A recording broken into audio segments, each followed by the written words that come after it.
En las ruinas de un imperio caído, un joven prisionero recibe la visión más perturbadora de la historia.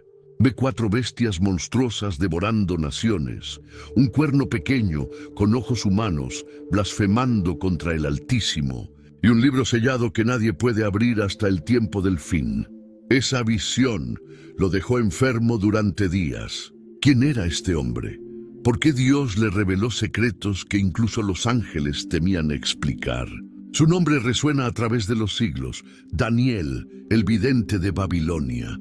Él conoció la fecha exacta de la venida del Mesías 500 años antes de que sucedieran. Predijo la caída de imperios con una precisión que desafía toda lógica humana. Pero hay algo más escalofriante. Sus últimas profecías permanecen selladas, esperando cumplirse en una generación futura. ¿Será la nuestra? Daniel habló de un tiempo de angustia cual nunca fue, de un reino que nunca será destruido, y de muertos que resucitarán para vida eterna o para vergüenza perpetua. Cada palabra que pronunció vino directamente del trono de Dios. Hoy descubrirás por qué reyes temblaron ante sus palabras, por qué demonios intentaron destruirlo, y qué secretos del fin te está revelando ahora mismo. Todo comenzó en un momento oscuro para el pueblo de Dios. El libro de Daniel, capítulo 1, versículo 1, nos dice que en el año 3 del reinado de Joacim, rey de Judá, vino Nabucodonosor, rey de Babilonia, a Jerusalén y la sitió. Era el año 605 a.C., y las murallas que habían protegido la ciudad santa durante siglos ahora temblaban bajo el poder del imperio más grande del mundo conocido. Nabucodonosor no era un rey cualquiera. Era el conquistador que había construido un imperio desde el río Éufrates hasta las fronteras de Egipto. Sus ejércitos eran máquinas de guerra imparables, y ahora rodeaban Jerusalén como lobos hambrientos. La ciudad que David había tomado, donde Salomón había construido el magnífico templo, estaba a punto de caer. El versículo 2 registra algo devastador. Y el Señor entregó en sus manos a Joacim, rey de Judá, y parte de los utensilios de la casa de Dios, y los trajo a tierra de Sinar, a la casa de su Dios, y colocó los utensilios en la casa del tesoro de su Dios. Imagina lo que esto significaba.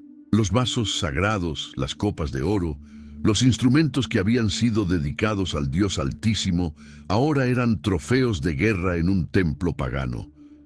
Pero Nabucodonosor no solo quería oro y plata, quería algo mucho más valioso. Quería las mentes más brillantes de Judá. Quería a los jóvenes de familias nobles, aquellos que algún día gobernarían, los hijos de reyes y príncipes. Los arrancó de sus hogares, de sus familias, de todo lo que conocían. Estos muchachos vieron cómo sus padres lloraban mientras los soldados babilonios los encadenaban para llevarlos a una tierra extranjera, a 1000 kilómetros de distancia. El viaje fue brutal. Semanas caminando bajo el sol ardiente del desierto, con cadenas en los pies, viendo cómo el horizonte de Jerusalén desaparecía para siempre. Muchos de ellos nunca volverían a ver su tierra. Entre esos jóvenes cautivos iba un muchacho que cambiaría la historia: Daniel. Cuando llegaron a Babilonia, los jóvenes hebreos se encontraron en un mundo completamente diferente. Babilonia no era solo una ciudad, era una maravilla del mundo antiguo. Sus murallas eran tan anchas que 2 carros podían correr lado a lado sobre ellas. Los jardines colgantes tocaban el cielo. El templo de Marduk brillaba con oro puro. Era una ciudad diseñada para intimidar, para hacer que cualquier visitante se sintiera pequeño. Nabucodonosor tenía un plan específico para estos jóvenes. El capítulo 1, versículo 3, nos cuenta que el rey habló a Aspenaz, jefe de sus eunucos, para que trajese de los hijos de Israel, del linaje real y de los príncipes. No quería a cualquiera, quería a los mejores de los mejores. Y el versículo 4 describe exactamente qué tipo de jóvenes buscaba. muchachos en quienes no hubiese tacha alguna, de buen parecer, enseñados en toda sabiduría, sabios en ciencia y de buen entendimiento, e idóneos para estar en el palacio del rey, y que les enseñase las letras y la lengua de los caldeos. Piensa en los requisitos. Primero, sin ningún defecto físico. En esa época, cualquier marca o cicatriz te descalificaba. Segundo, tenían que ser atractivos. Tercero, y más importante, debían ser inteligentes, educados, con capacidad de aprender rápido. Nabucodonosor no estaba buscando esclavos, estaba buscando futuros consejeros, administradores, personas que pudieran manejar los asuntos más complejos del imperio. El versículo 5 explica el programa de entrenamiento. Y les señaló el rey ración para cada día, de la provisión de la comida del rey y del vino que él bebía, y que los criase 3 años, para que al fin de ellos se presentasen delante del rey. 3 años completos de educación. Aprenderían el idioma caldeo, una lengua completamente diferente al hebreo. Estudiarían literatura babilónica, matemáticas avanzadas, astronomía, astrología, interpretación de presagios, toda la sabiduría de aquella cultura. Era un programa de reeducación total. El objetivo era claro: transformar a estos jóvenes hebreos en perfectos babilonios, hacer que olvidaran su Dios, su cultura, su identidad. Cuando terminaran el entrenamiento, Nabucodonosor esperaba que fueran tan leales a Babilonia como cualquier caldeo de nacimiento. Entre todos los jóvenes seleccionados, el versículo 6 nos presenta a 4 nombres que brillarán a través de la historia. Entre estos estaban Daniel, Ananías, Misael y Azarías, de los hijos de Judá. 4 muchachos, probablemente adolescentes, tal vez de 14 o 15 años, arrancados de todo lo que amaban. Pero estos no eran nombres comunes. Cada nombre hebreo era una declaración de fe, una confesión de quién era Dios para ellos. Daniel significa Dios es mi juez. Cada vez que alguien pronunciaba su nombre, estaba declarando que solo Dios tenía autoridad para juzgar. Ananías significa Yahvé es misericordioso, un recordatorio constante de la bondad de Dios. Misael quiere decir ¿quién es como Dios? Una pregunta retórica que declaraba que ningún dios pagano podía compararse con el Dios de Israel. Y Azarías significa Yahvé ha ayudado, un testimonio de que Dios siempre había estado con su pueblo. Imagina crecer con un nombre así. Cada vez que tu madre te llamaba para cenar, estaba predicando. Cada vez que tu padre te llamaba, estaba haciendo una declaración teológica. Estos muchachos habían sido criados en hogares donde Dios no era solo una tradición, era el centro de todo. No sabemos mucho sobre sus familias, pero el texto dice que eran de linaje real. Posiblemente eran primos o parientes del rey Joacim. Habían crecido en el palacio de Jerusalén, rodeados de lujo, con los mejores maestros, las mejores ropas, la mejor comida. Pero más importante que eso, habían sido enseñados en la ley de Moisés desde pequeños. Estos 4 jóvenes tenían algo que los demás cautivos no tenían. Se tenían el uno al otro. En medio de la soledad del exilio, en medio de un mundo hostil que quería destruir su fe, ellos formaron un pacto silencioso. No lo dice el texto directamente, pero sus acciones posteriores lo demuestran. Se apoyarían mutuamente, orarían juntos, se recordarían unos a otros quiénes eran realmente. El jefe de los eunucos sabía exactamente lo que estaba haciendo. Cambiar el nombre de alguien no era solo un trámite administrativo, era un ataque a su identidad. El versículo 7 registra este momento crucial. A estos, el jefe de los eunucos puso nombres. Puso a Daniel, Beltsasar, a Ananías, Sadrac, a Misael, Mesac, y a Azarías, Abednego. Mira lo que hicieron. Daniel, que significa Dios es mi juez, ahora se llamaba Beltsasar, que significa Bel protege su vida. Bel era el dios principal de Babilonia, otro nombre para Marduk. Estaban forzando a Daniel a llevar un nombre que honraba a un ídolo pagano. Ananías, Yahvé es misericordioso, se convirtió en Sadrach, que probablemente significa mandato de Aku, otro dios babilónico. Misael, ¿quién es como Dios? Si fue llamado Mesac, posiblemente ¿quién es como Aku? Y Azarías, Yahvé ha ayudado. Se transformó en Abed-Nego, siervo de Nebo, el dios de la sabiduría en Babilonia. ¿Captas la estrategia? Cada nuevo nombre era una negación de su fe anterior. Cada vez que alguien los llamaba por sus nuevos nombres, era como borrar un poco más de su identidad hebrea. Era decirles, tu Dios no tiene poder aquí. Ahora sirves a nuestros dioses. Esto era parte de un proceso más grande de asimilación cultural. Los babilonios eran expertos en esto. No solo conquistaban tierras, conquistaban mentes. Tomaban a los jóvenes más brillantes de las naciones que vencían y los reprogramaban. Les enseñaban su idioma, su literatura, su religión, su forma de pensar. Al final de 3 años, esperaban que estos jóvenes hubieran olvidado completamente de dónde venían.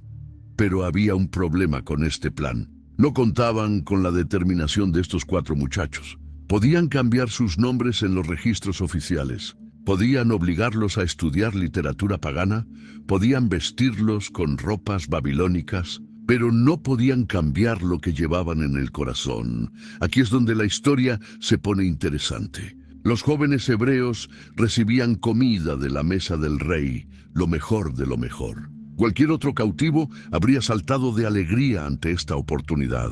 Pero Daniel vio algo que los demás no vieron. El versículo 8 nos muestra su convicción, y Daniel propuso en su corazón no contaminarse con la porción de la comida del rey, ni con el vino que él bebía. Pidió, por tanto, al jefe de los eunucos que no se le obligase a contaminarse. Nota esa frase. Propuso en su corazón. Esto no fue una decisión impulsiva. Daniel lo pensó, lo meditó, y tomó una determinación firme en su interior antes de actuar. Sabía exactamente lo que estaba haciendo y por qué lo estaba haciendo. ¿Por qué la comida del rey era un problema?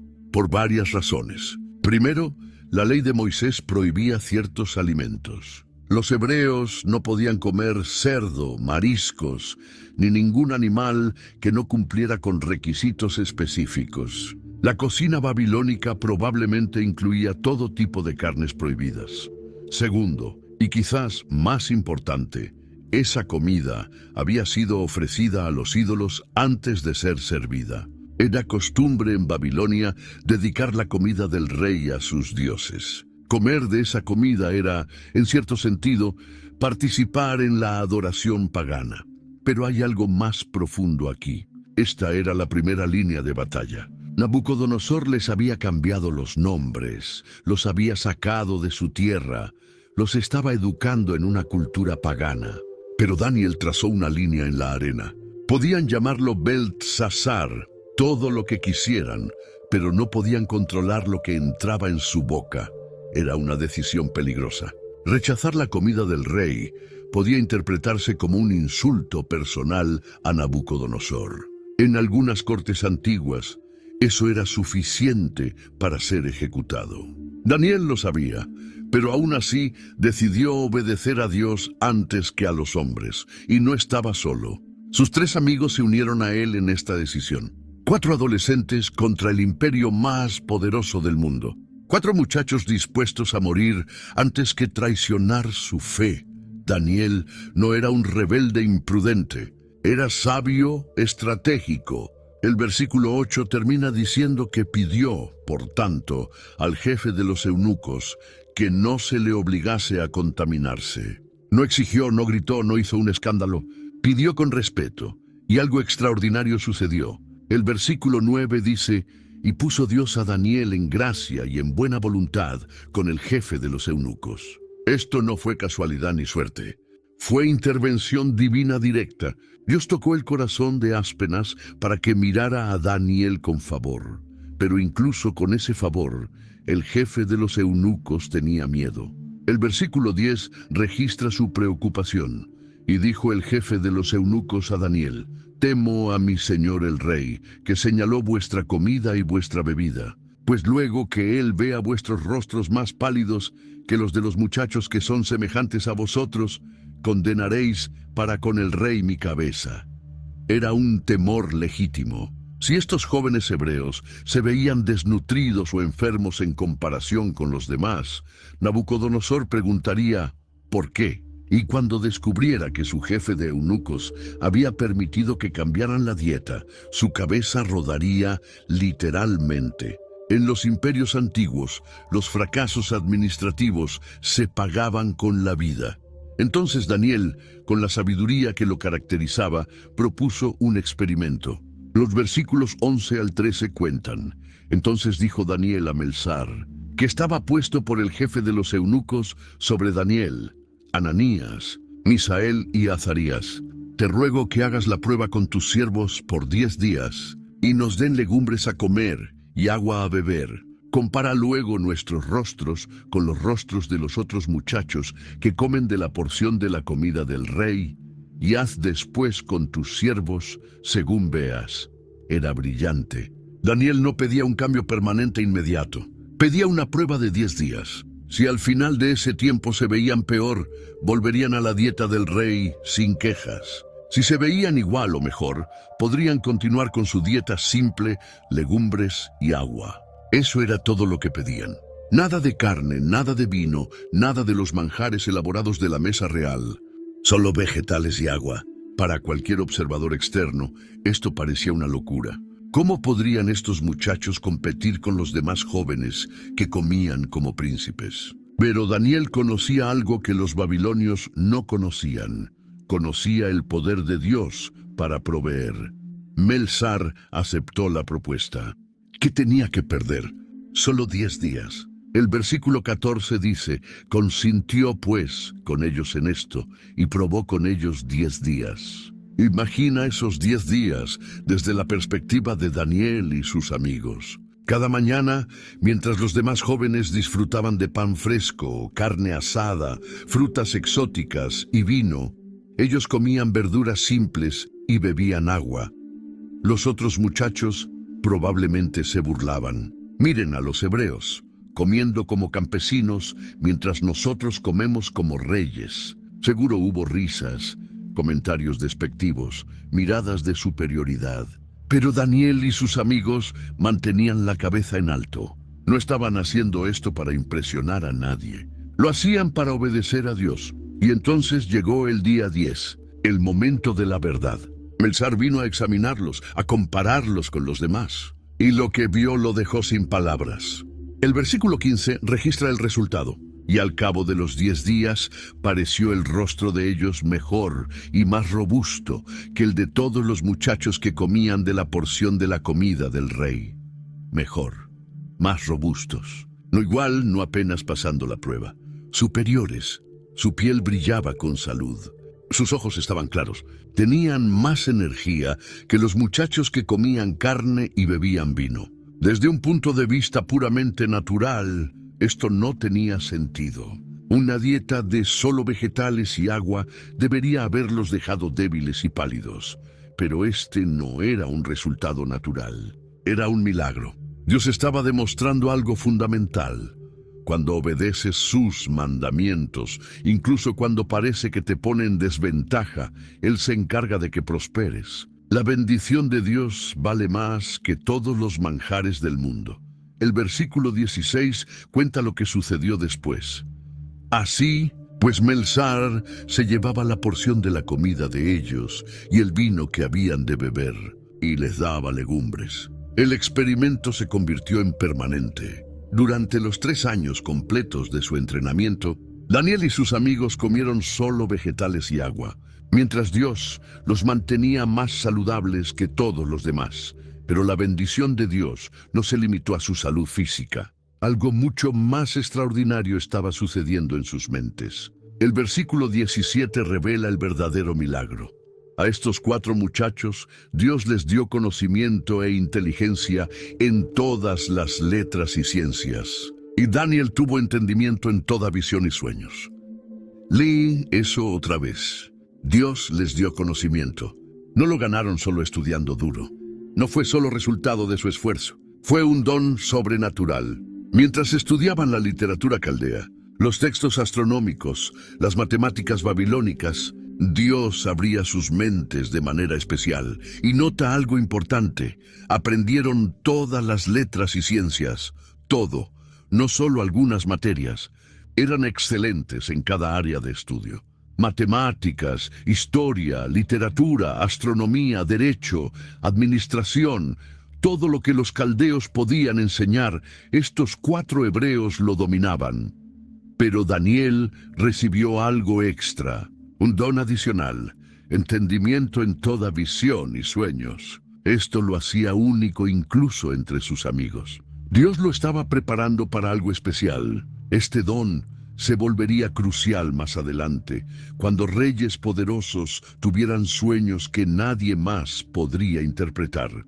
Pasaron 3 años. 3 años de estudio intenso, de memorizar textos en caldeo, de aprender la compleja escritura cuneiforme, de estudiar las estrellas, de entender las leyes y costumbres babilónicas. Y finalmente llegó el día de la graduación. El versículo 18 dice: pasados, pues los días al fin de los cuales había dicho el rey que los trajesen, el jefe de los eunucos los trajo delante de Nabucodonosor. Era el momento decisivo.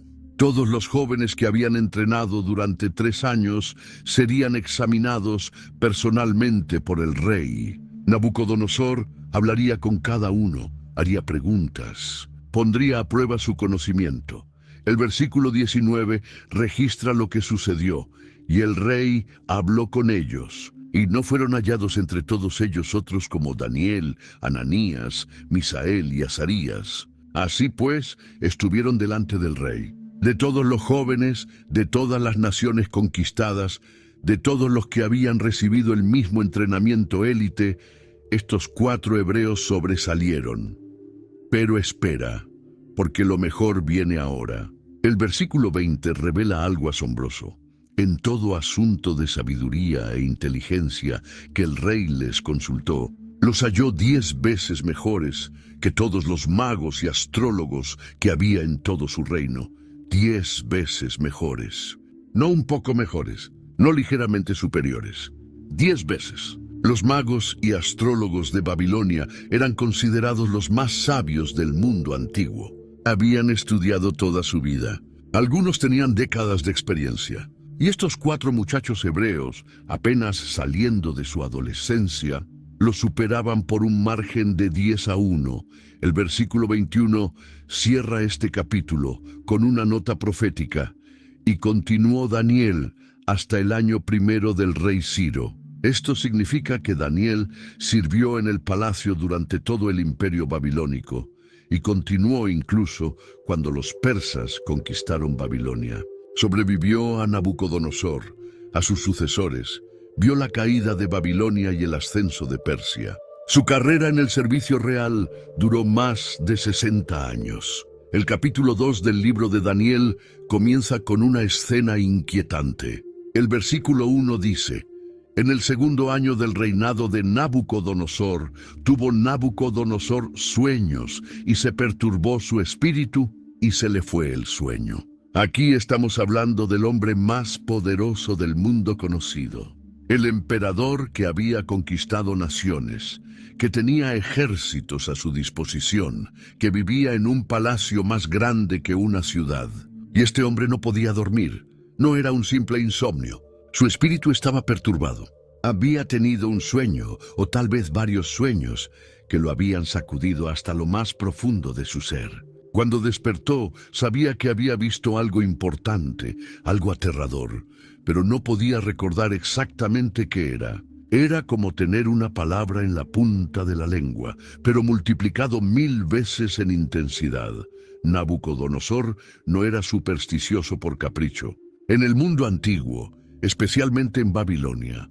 Los sueños se consideraban mensajes de los dioses. Los reyes tenían intérpretes profesionales de sueños en sus cortes. Bibliotecas enteras estaban dedicadas a catalogar sueños y sus significados. Si un rey tenía un sueño poderoso, todo el imperio prestaba atención. Así que el versículo 2 cuenta lo que hizo. Hizo llamar el rey a magos, astrólogos, encantadores y caldeos, para que le explicasen sus sueños. Vinieron, pues, y se presentaron delante del rey. Imagina la escena. En medio de la noche, o tal vez al amanecer, mensajeros corriendo por los pasillos del palacio, golpeando puertas, despertando a los sabios más importantes del reino. Los magos llegaron primero, aquellos que practicaban artes ocultas. Luego los astrólogos, que leían las estrellas buscando presagios. Los encantadores, que susurraban conjuros y hechizos. Y los caldeos, la élite intelectual de Babilonia, maestros en todas las ciencias. Todos se reunieron ante el trono, esperando escuchar el sueño del rey para poder interpretarlo. El versículo 3 registra las palabras de Nabucodonosor. Y el rey les dijo: he tenido un sueño, y mi espíritu se ha turbado por saber el sueño. Puedes escuchar la angustia en sus palabras. ¿No estaba jugando? Necesitaba respuestas. Este sueño lo estaba consumiendo por dentro. Los caldeos respondieron con las palabras de costumbre que se encuentran en el versículo 4. Entonces hablaron los caldeos al rey en lengua aramea. Rey, para siempre vive. Di el sueño a tus siervos y te mostraremos la interpretación. Era el procedimiento normal. El rey cuenta el sueño, ellos lo interpretan. Habían hecho esto cientos de veces antes, pero lo que vino después no tenía precedentes. El versículo 5 contiene la bomba que Nabucodonosor lanzó sobre sus sabios. Respondió el rey y dijo a los caldeos: el asunto lo olvidé. Si no me mostráis el sueño y su interpretación, seréis hechos pedazos, y vuestras casas serán convertidas en muladares. ¿Espera qué?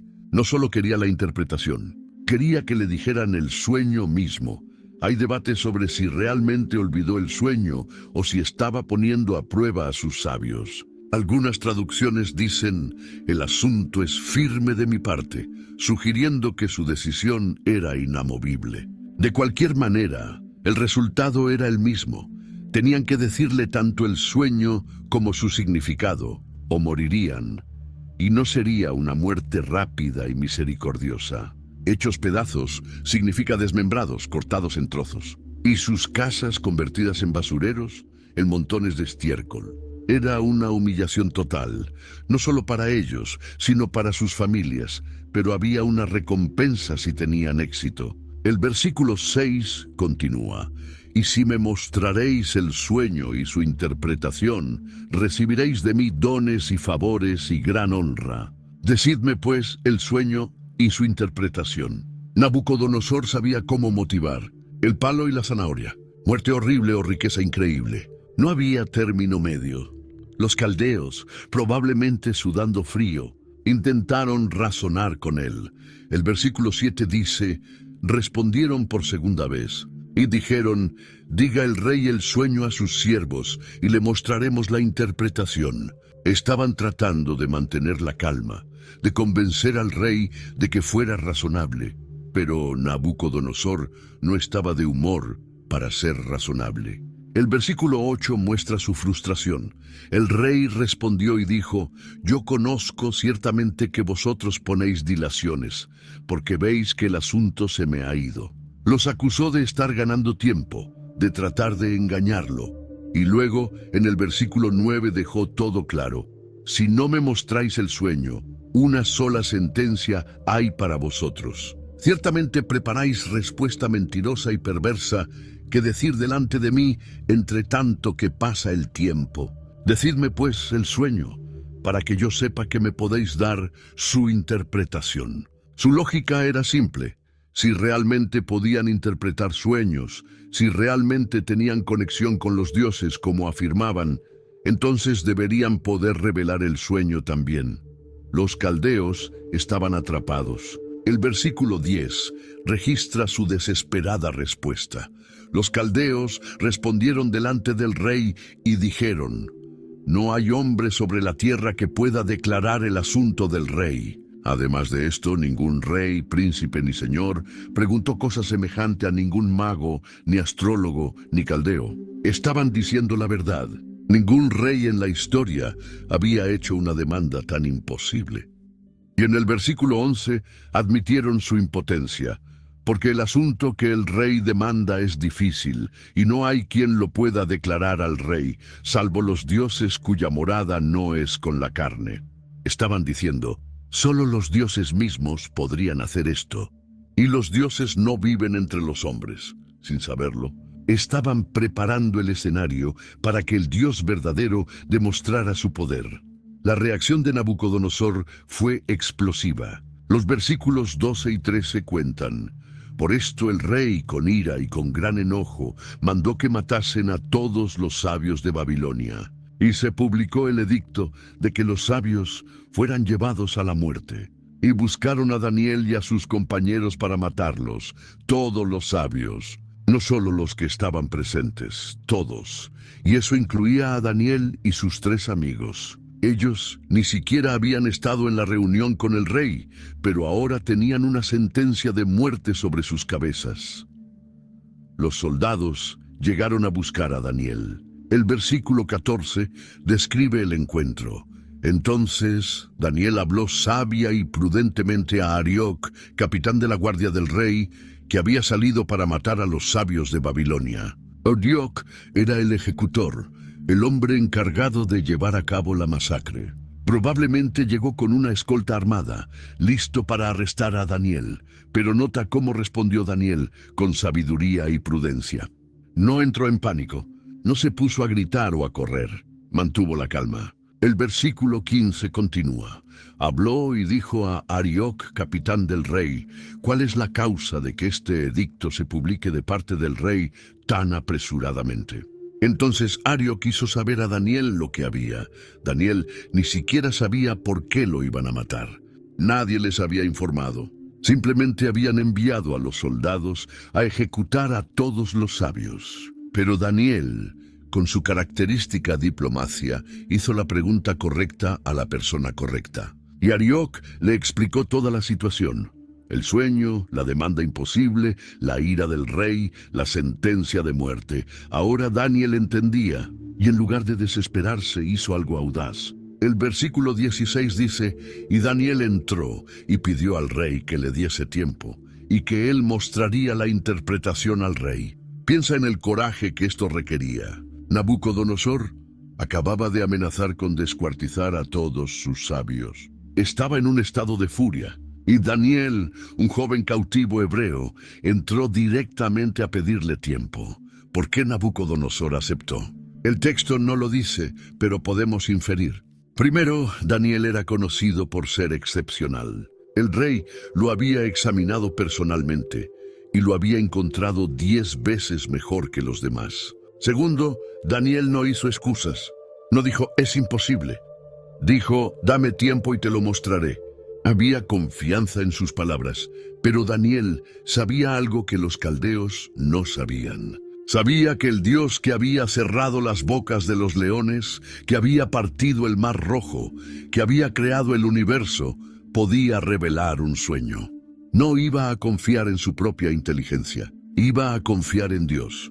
El versículo 17 cuenta su siguiente movimiento. Luego se fue Daniel a su casa e hizo saber lo que había a Ananías, Misael y Azarías, sus compañeros. No intentó resolver esto solo. Reunió a su equipo de oración. Los 4 muchachos que habían arriesgado sus vidas por no comer la comida del rey, que habían permanecido fieles juntos, ahora enfrentaban la mayor crisis de sus vidas. Y el versículo 18 revela lo que hicieron: para que pidiesen misericordias del Dios del cielo sobre este misterio, a fin de que Daniel y sus compañeros no pereciesen con los otros sabios de Babilonia. No organizaron un plan, no trataron de averiguar el sueño investigando. Se arrodillaron y oraron, pidieron misericordia. Reconocieron que no tenían derecho a exigir nada de Dios. Eran cautivos en tierra extranjera, pero conocían el carácter de Dios.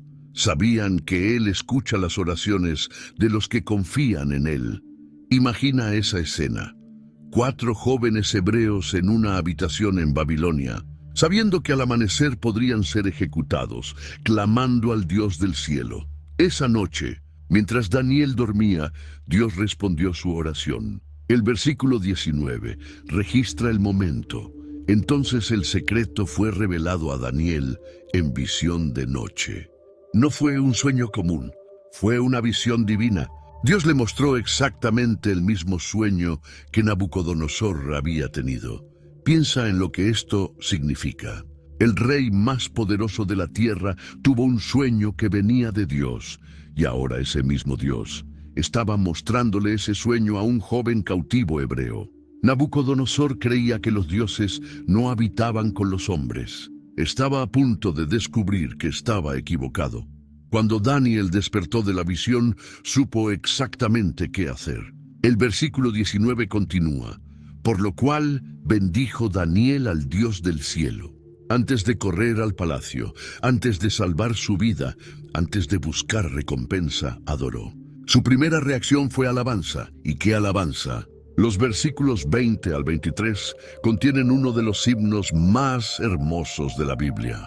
El versículo 20 comienza: y Daniel habló y dijo: sea bendito el nombre de Dios de siglos en siglos, porque suyos son el poder y la sabiduría. Daniel reconoció que la sabiduría que acababa de recibir no era suya, venía de Dios. El versículo 21 continúa: Él muda los tiempos y las edades, quita reyes y pone reyes, da la sabiduría a los sabios y la ciencia a los entendidos. Esto es profundo. Daniel acababa de ver en visión una secuencia de reinos que se levantarían y caerían. Vio que Dios controla la historia humana. Los imperios no se levantan por casualidad. Dios está en control. Y el versículo 22 declara: Él revela lo profundo y lo escondido.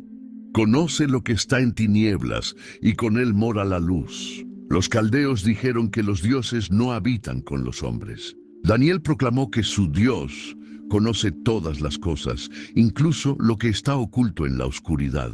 Nada está escondido de Él. Finalmente, en el versículo 23, Daniel se volvió personal. A ti, oh Dios de mis padres, te doy gracias y te alabo, porque me has dado sabiduría y fuerza, y ahora me has revelado lo que te pedimos, pues nos has dado a conocer el asunto del rey. Nota que dijo, mis padres. Daniel no había olvidado de dónde venía. Este era el Dios de Abraham, Isaac y Jacob, el Dios que había sacado a Israel de Egipto. El mismo Dios que ahora lo estaba rescatando en Babilonia. Y observa que dijo, nos has dado a conocer.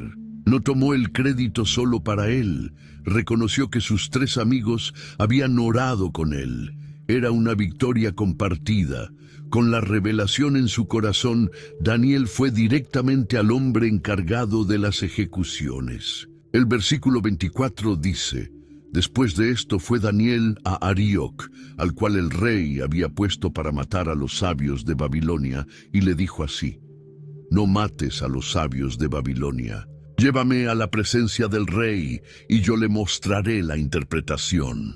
Arioc debió quedar sorprendido.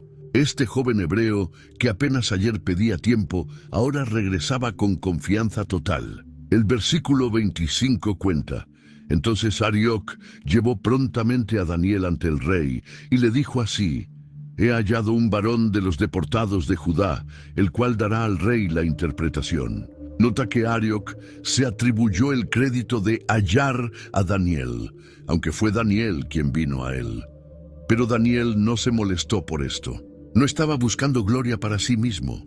El rey, ansioso por respuestas, preguntó lo obvio. El versículo 26 registra: respondió el rey y dijo a Daniel, al cual llamaban Beltsasar: ¿podrás tú hacerme conocer el sueño que vi y su interpretación? Todavía lo llamaba por su nombre babilónico.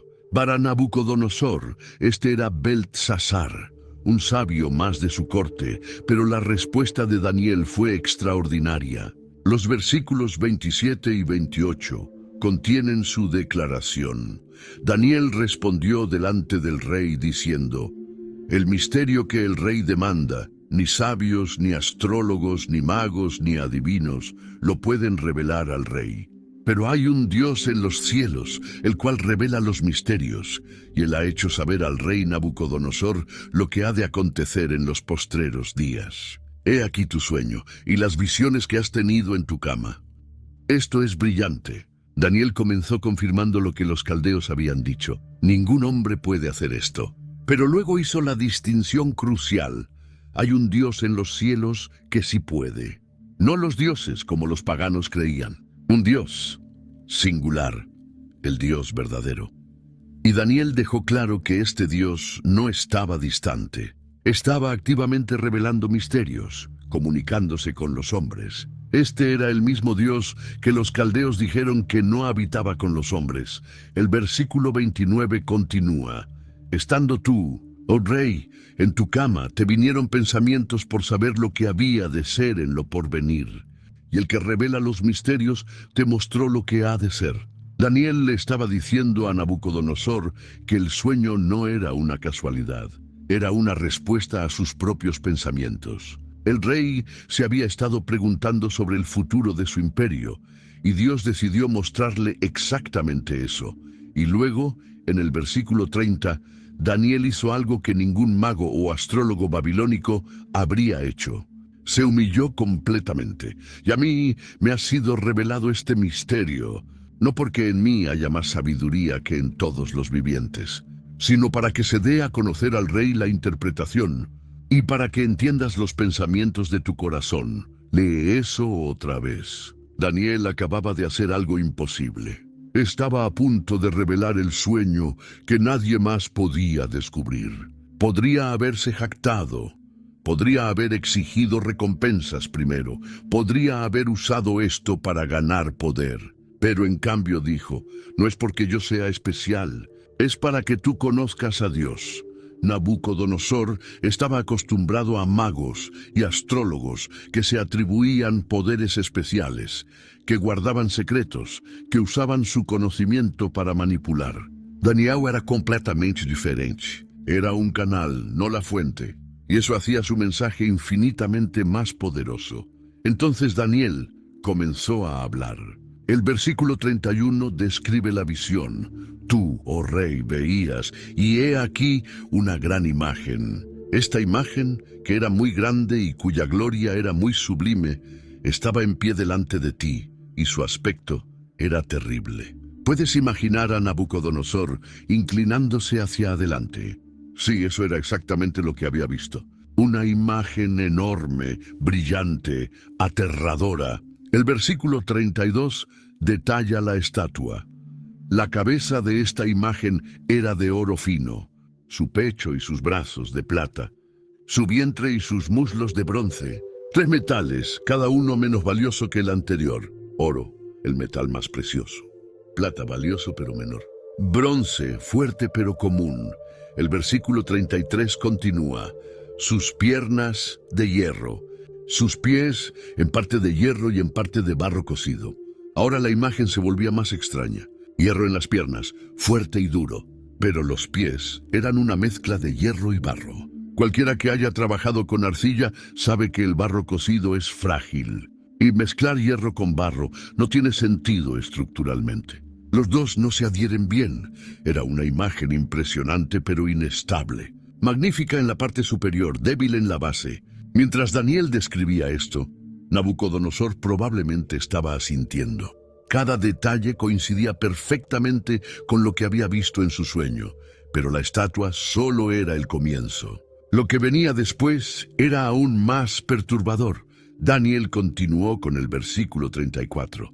Estabas mirando hasta que una piedra fue cortada, no con mano, la cual hirió a la imagen en sus pies de hierro y de barro cocido y los desmenuzó. Una piedra.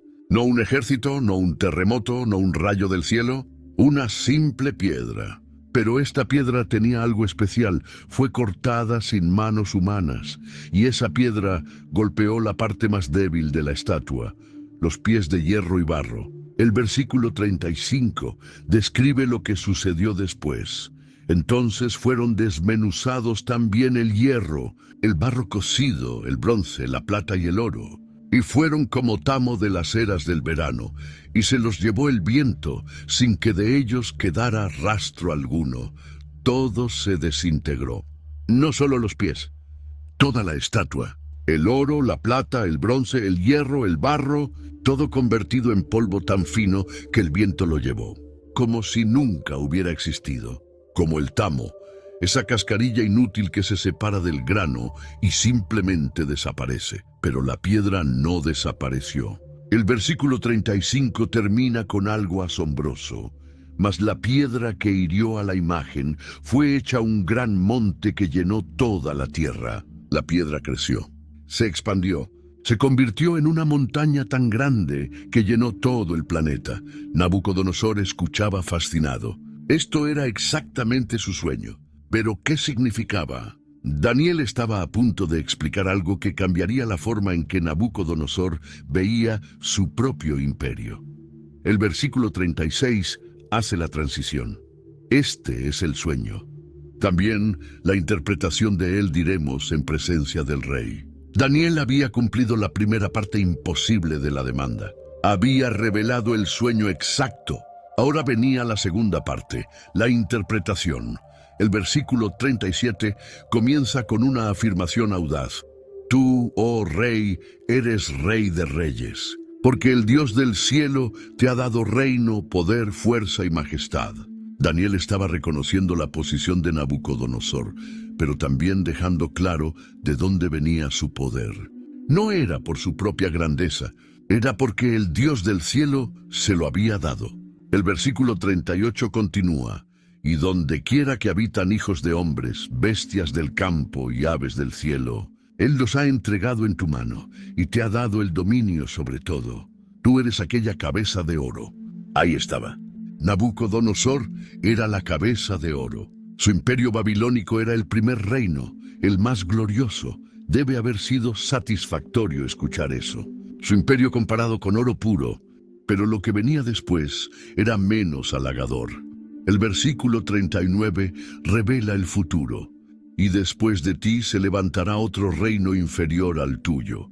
Y luego un tercer reino de bronce, el cual dominará sobre toda la tierra. Otro reino vendría después de Babilonia, inferior, hecho de plata. Y después de ese, otro de bronce. Los imperios se levantarían y caerían. El versículo 40 describe el cuarto reino.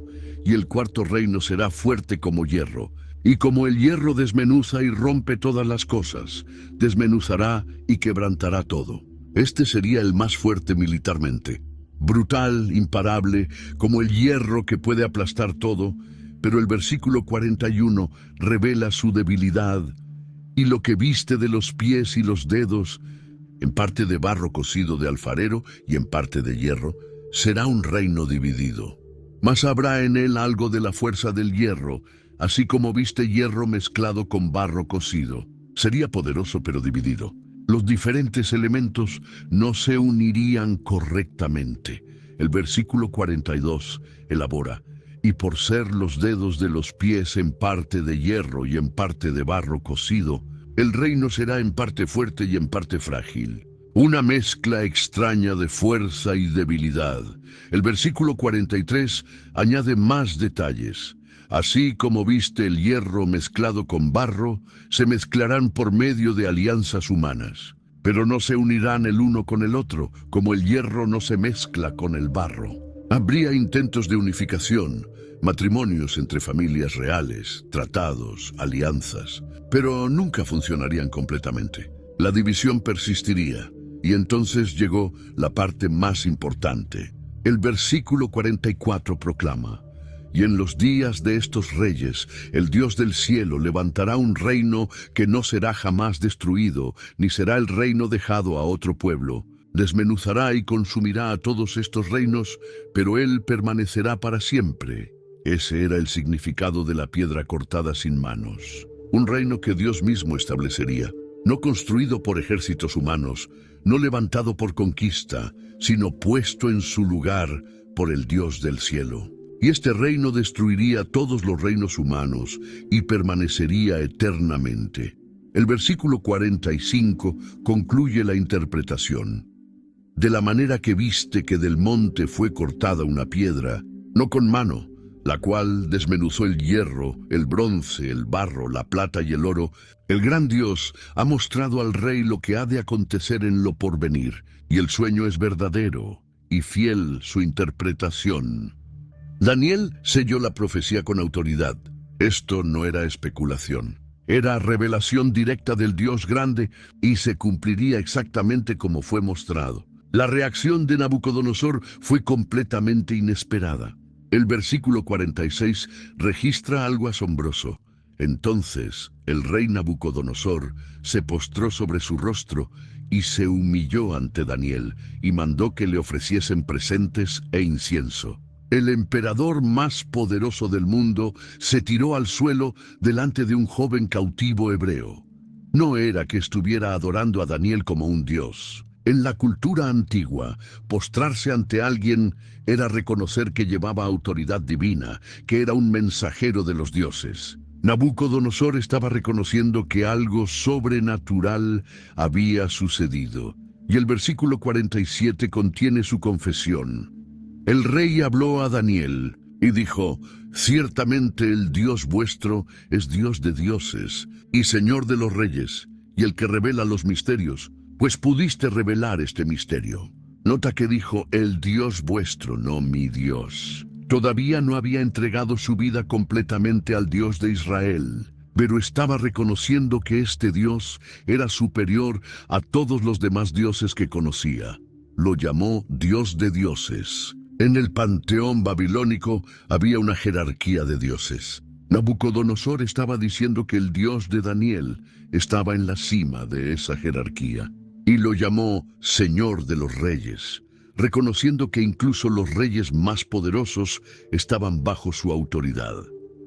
Entonces vinieron las recompensas. El versículo 48 cuenta: entonces el rey engrandeció a Daniel y le dio muchos honores y grandes dones, y le hizo gobernador de toda la provincia de Babilonia y jefe supremo de todos los sabios de Babilonia. Piensa en esto. Ayer Daniel era un cautivo bajo sentencia de muerte. Hoy era gobernador de toda la provincia de Babilonia y líder de todos los sabios. Los mismos magos y astrólogos que no pudieron ayudar al rey ahora reportaban a este joven hebreo. Pero Daniel no olvidó a sus amigos. El versículo 49 revela su petición. Y Daniel solicitó del rey, y él puso sobre los negocios de la provincia de Babilonia a Sadrac, Mesac y Abednego. Y Daniel estaba en la corte del rey. Daniel pidió que sus 3 compañeros también recibieran posiciones de autoridad. Habían orado juntos, ahora servirían juntos. Sadrac, Mesac y Abednego fueron puestos sobre los negocios de la provincia. Eran administradores, manejaban los asuntos gubernamentales. Daniel, por su parte, permanecía en la corte real, cerca del rey, como su consejero principal. El capítulo 3 del libro de Daniel comienza con algo sorprendente. Después de todo lo que había sucedido, después de que Nabucodonosor reconoció que el Dios de Daniel era el Dios de dioses, ahora hacía algo que contradecía completamente esa confesión. El versículo 1 registra: el rey Nabucodonosor hizo una estatua de oro cuya altura era de 60 codos y su anchura de 6 codos. La levantó en el campo de Dura, en la provincia de Babilonia. 60 codos de altura. Eso es aproximadamente 27 metros, casi como un edificio de 9 pisos. 6 codos de ancho, unos 3 metros. Era una estatua gigantesca, visible desde kilómetros de distancia, y estaba hecha completamente de oro, o al menos cubierta de oro. El brillo debía ser cegador bajo el sol de Mesopotamia. Algunos estudiosos creen que esta estatua fue la respuesta de Nabucodonosor al sueño que Daniel había interpretado. Recordarás que en ese sueño Nabucodonosor era la cabeza de oro, pero después vendrían reinos inferiores de plata, bronce y hierro. Tal vez el rey pensó, si hago una estatua completamente de oro, de arriba a abajo, mi reino durará para siempre. Era un intento de desafiar la profecía de Dios. La estatua fue levantada en el campo de Dura, una llanura abierta donde miles de personas podían reunirse. Este no iba a ser un evento privado. Nabucodonosor quería que todo el imperio lo presenciara. El versículo 2 describe la convocatoria. Y envió el rey Nabucodonosor a reunir a los sátrapas, los magistrados y capitanes, oidores, tesoreros, consejeros, jueces y a todos los gobernadores de las provincias para que viniesen a la dedicación de la estatua que el rey Nabucodonosor había levantado. Esta era una lista de todos los funcionarios importantes del imperio. Nadie quedaba excluido. Si tenías alguna posición de autoridad en Babilonia, se esperaba que estuvieras allí. El versículo 3 continúa, fueron, pues reunidos los sátrapas, magistrados, capitanes, oidores, tesoreros, consejeros, jueces y todos los gobernadores de las provincias a la dedicación de la estatua que el rey Nabucodonosor había levantado. Y estaban en pie delante de la estatua que había levantado el rey Nabucodonosor. Miles de funcionarios de todo el imperio viajaron a Dura. El campo estaba lleno de gente. La estatua dorada se elevaba sobre todos ellos. Entonces vino el anuncio oficial. El versículo 4 dice, y el pregonero anunciaba en alta voz, mándase a vosotros, oh pueblos, naciones y lenguas. Este era un decreto imperial, no una sugerencia. Y el versículo 5 detalla exactamente qué debían hacer. Al oír el son de la bocina, de la flauta, del tamboril, del arpa, del salterio, de la zampoña y de todo instrumento de música, os postraréis y adoraréis la estatua de oro que el rey Nabucodonosor ha levantado. 7 instrumentos musicales diferentes. Cuando sonaran, todos debían caer al suelo inmediatamente y adorar la estatua. No había excepciones. No importaba tu religión, tu nacionalidad, tus creencias personales. Todos debían adorar, y el versículo 6 contenía la amenaza, y cualquiera que no se postre y adore, inmediatamente será echado dentro de un horno de fuego ardiendo. No era una multa, no era prisión. Era ejecución inmediata de la manera más horrible e imaginable. El horno de fuego ardiendo probablemente era un horno industrial, usado para fundir metales o cocer ladrillos. Las temperaturas alcanzaban niveles letales. Nabucodonosor estaba usando la religión como herramienta política. Al hacer que todos adoraran la misma imagen, estaba forzando la unidad del imperio. Cualquiera que se negara no solo estaba rechazando la religión estatal, estaba cometiendo traición. Entonces llegó el momento. Los músicos tomaron sus posiciones. El versículo 7 describe lo que sucedió, por lo cual, al oír todos los pueblos el son de la bocina, de la flauta, del tamboril, del arpa, del salterio, de la zampoña y de todo instrumento de música, todos los pueblos, naciones y lenguas se postraron y adoraron la estatua de oro que el rey Nabucodonosor había levantado. Todos, miles de personas cayendo al suelo al mismo tiempo, como una ola humana. Sátrapas poderosos, gobernadores orgullosos, magistrados importantes, todos con sus rostros en el polvo, excepto 3 hombres, 3 jóvenes hebreos que permanecieron de pie mientras todos los demás se postraban. Sadrac, Mesac y Abednego se destacaban como árboles solitarios en un campo vacío, y hubo quienes lo notaron inmediatamente. El versículo 8 dice, por esto en aquel tiempo algunos varones caldeos vinieron y acusaron maliciosamente a los judíos. La frase acusaron maliciosamente literalmente significa comieron los pedazos en arameo, una expresión que implica calumnia viciosa. Estos caldeos no estaban preocupados por la pureza religiosa del imperio. Tenían un motivo diferente. El versículo 12 lo revela. Hay unos varones judíos, los cuales pusiste sobre los negocios de la provincia de Babilonia, Sadrach, Mesach y Abed-nego. Estos varones, oh rey, no te han respetado, no adoran tus dioses, ni adoran la estatua de oro que has levantado. ¿Captas lo que está sucediendo? Estos caldeos estaban celosos. Sadrach, Mesach y Abed-nego habían sido promovidos a posiciones importantes en la provincia. Eran extranjeros, cautivos, y ahora tenían más autoridad que muchos babilonios nativos. Los caldeos habían estado esperando una oportunidad para derribarlos, y ahora la tenían. Pero nota cómo presentaron la acusación. Primero, en los versículos 9 y 10, recordaron al rey su propio decreto. Hablaron y dijeron al rey Nabucodonosor: Rey, para siempre vive. Tú, oh rey, has dado una ley que todo hombre que oyere el son de la bocina, de la flauta, del tamboril, del arpa, del salterio, de la zampoña y de todo instrumento de música, se postre y adore la estatua de oro.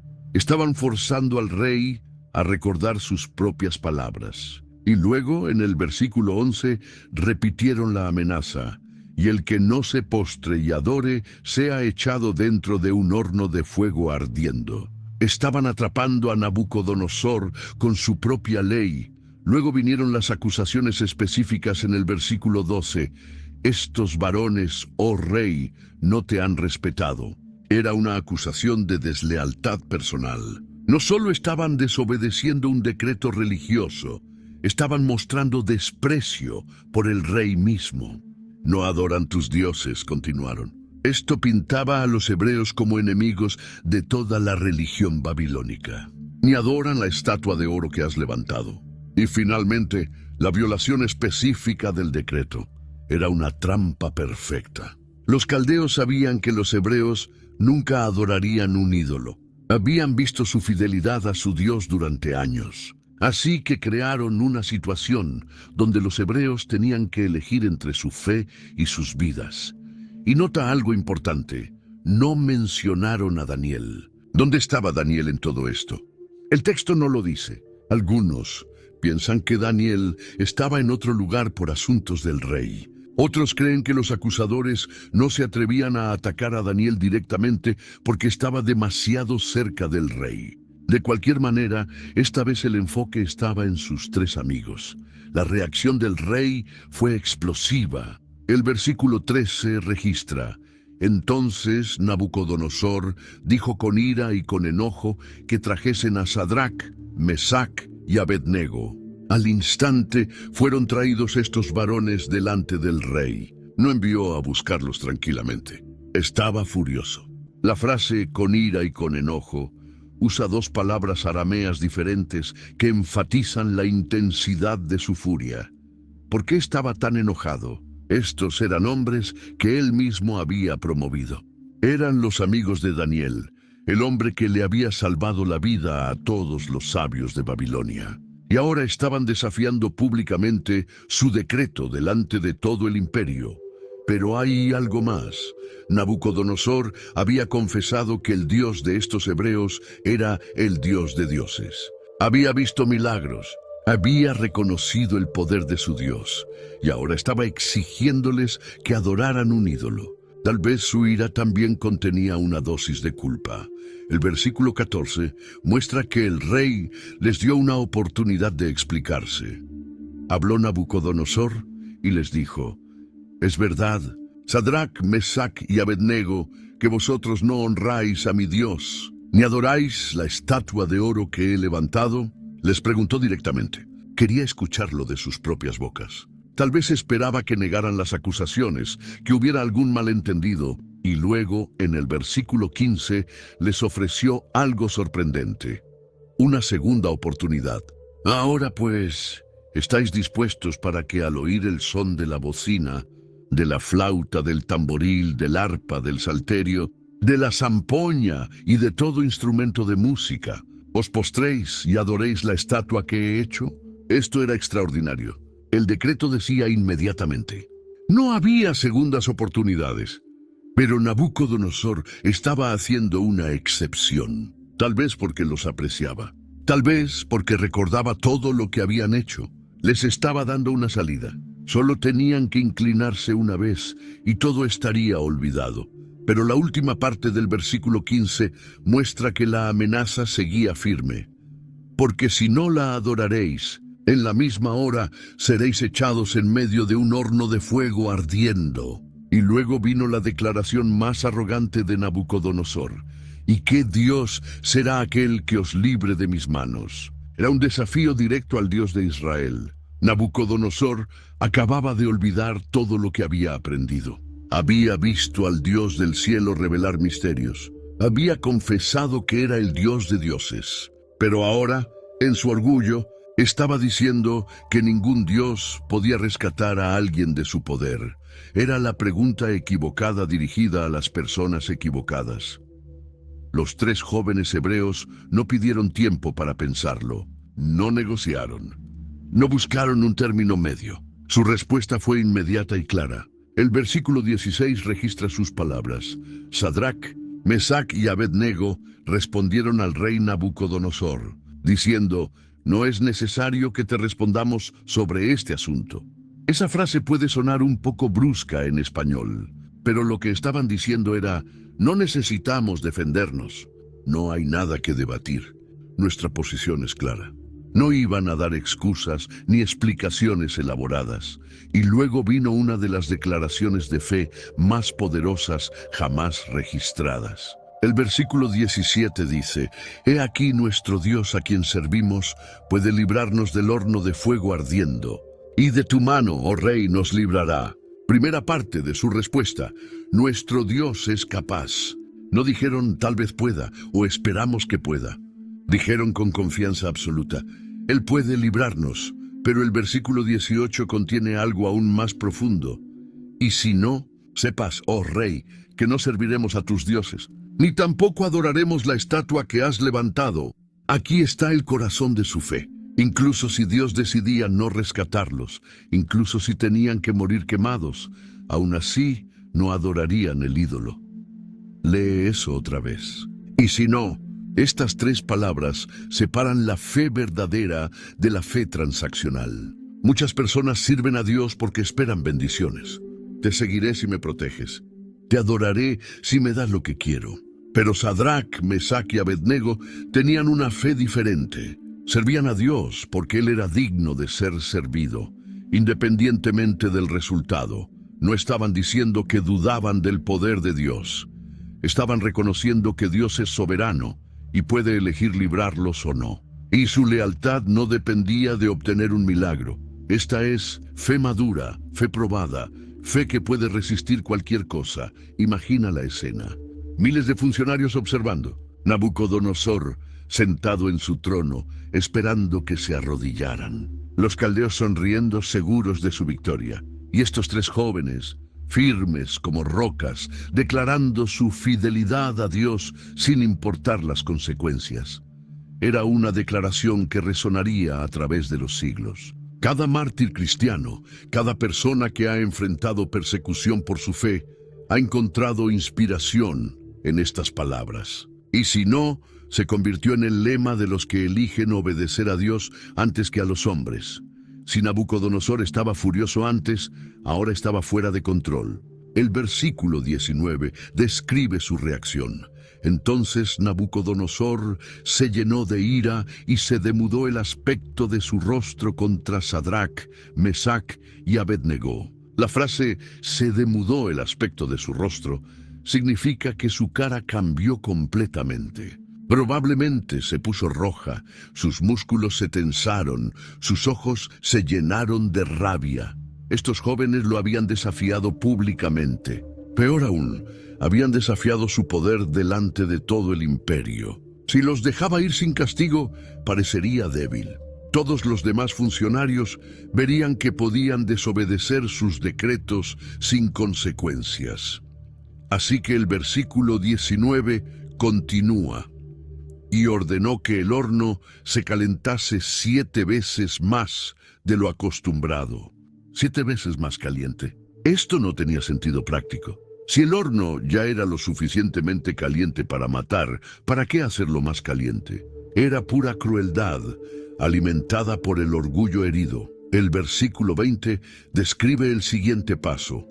Y mandó a hombres muy vigorosos que tenía en su ejército, que atasen a Sadrach, Mesach y Abednego para echarlos en el horno de fuego ardiendo. No envió guardias comunes. Llamó a los soldados más fuertes de su ejército. Tal vez temía que los 3 hebreos resistieran. O tal vez quería asegurarse de que fueran lanzados al centro mismo del horno. El versículo 21 añade un detalle interesante.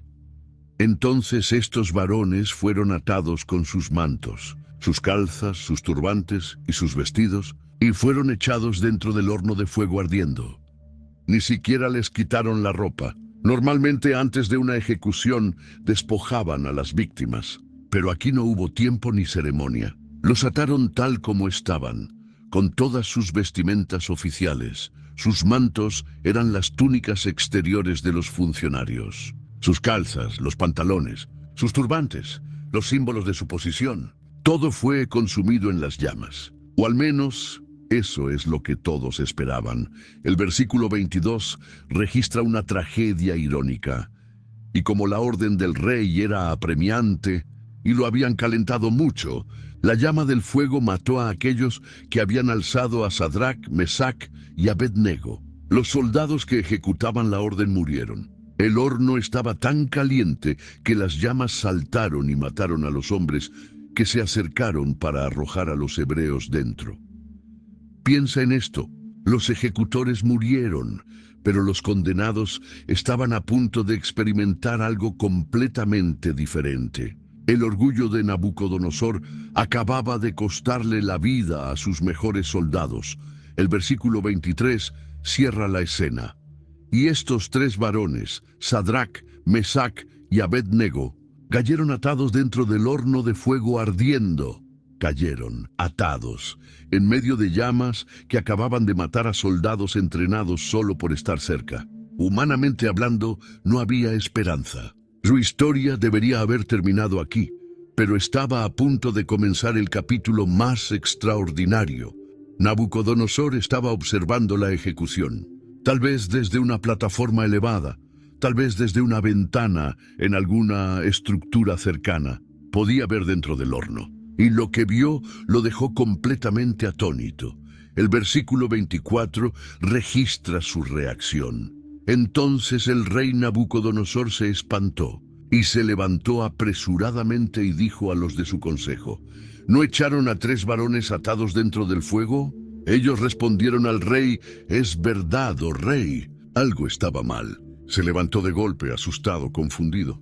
Preguntó a sus consejeros, como si dudara de su propia memoria o de su propia vista. Los consejeros confirmaron. Si 3 hombres fueron echados al fuego, atados, todos lo habían visto.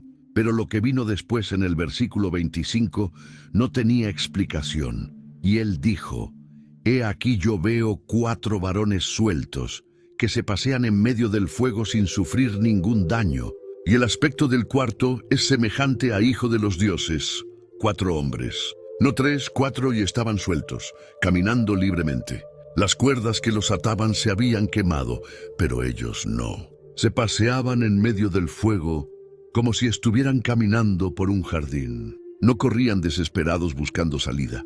No gritaban de dolor. Simplemente caminaban tranquilos, ilesos, y había un 4º hombre con ellos. Nabucodonosor dijo que su aspecto era semejante a hijo de los dioses. En su teología pagana, esta era la única manera que tenía de describir lo que veía. Era un ser que brillaba con luz celestial, que obviamente no era humano, que tenía una presencia divina. Los estudiosos de la Biblia han debatido durante siglos quién era este 4º hombre. Muchos creen que era una aparición preencarnada de Cristo, lo que llamamos una teofanía o cristofanía, el Hijo de Dios mismo, caminando con sus siervos fieles en medio del fuego. Otros piensan que era un ángel poderoso enviado por Dios para protegerlos. El versículo 28 más adelante lo llamará su ángel. Pero sin importar la identidad exacta, el mensaje era claro: Dios estaba con ellos. No los había abandonado. No estaban solos en su sufrimiento, y aquí está algo hermoso. El cuarto hombre no apareció para sacarlos del fuego, apareció para estar con ellos en el fuego. A veces Dios nos libra de las pruebas, pero a veces nos acompaña a través de las pruebas. Y su presencia transforma el horno en un lugar de comunión divina. Nabucodonosor no podía creer lo que estaba viendo. Tenía que acercarse. El versículo 26 dice: entonces Nabucodonosor se acercó a la puerta del horno de fuego ardiendo, y dijo: Sadrach, Mesach y Abed-nego, siervos del Dios Altísimo, salid y venid. Nota el cambio en su lenguaje. Ya no eran simplemente funcionarios, eran siervos del Dios Altísimo. Nabucodonosor acababa de aprender una lección que nunca olvidaría. El Dios que había desafiado con su pregunta arrogante: ¿qué Dios os librará?, acababa de responder de la manera más dramática posible. El versículo 26 continúa: entonces Sadrach, Mesach y Abed-nego salieron de en medio del fuego. Caminaron hacia afuera. No corrieron, no salieron tambaleándose. Caminaron con dignidad, con calma. El fuego que había matado a los soldados más fuertes de Babilonia no tenía poder sobre ellos. Y entonces sucedió algo extraordinario. El versículo 27 describe la inspección. Y se juntaron los sátrapas, los gobernadores, los capitanes y los consejeros del rey, para mirar a estos varones como el fuego no había tenido poder alguno sobre sus cuerpos, ni aun el cabello de sus cabezas se había quemado. Sus ropas estaban intactas y ni siquiera olor a fuego tenían. Todos los funcionarios importantes del imperio se reunieron alrededor de ellos. Miles de ojos examinando cada detalle, buscando alguna quemadura, alguna marca, alguna evidencia de que habían estado en el fuego. Y no encontraron nada, ni un cabello quemado. El cabello es lo primero que se quema en un incendio. Es extremadamente inflamable. Pero cada hebra estaba perfecta, como si nunca hubieran estado cerca del calor. Sus ropas intactas. Las mismas túnicas, los mismos mantos, los mismos turbantes que llevaban cuando fueron arrojados, ni siquiera chamuscados. La tela debería haber sido cenizas en segundos, pero estaba perfectamente preservada y ni siquiera olor a fuego tenían. Cualquiera que ha estado cerca de una fogata sabe que el olor a humo se impregna en la ropa y el cabello por días. Estos hombres habían estado en el centro de un infierno industrial y no tenían ni rastro de olor. Era imposible negar el milagro. No había trucos, no había explicaciones naturales. Miles de testigos presenciales, incluyendo los funcionarios más importantes del imperio, confirmaron que algo sobrenatural había sucedido.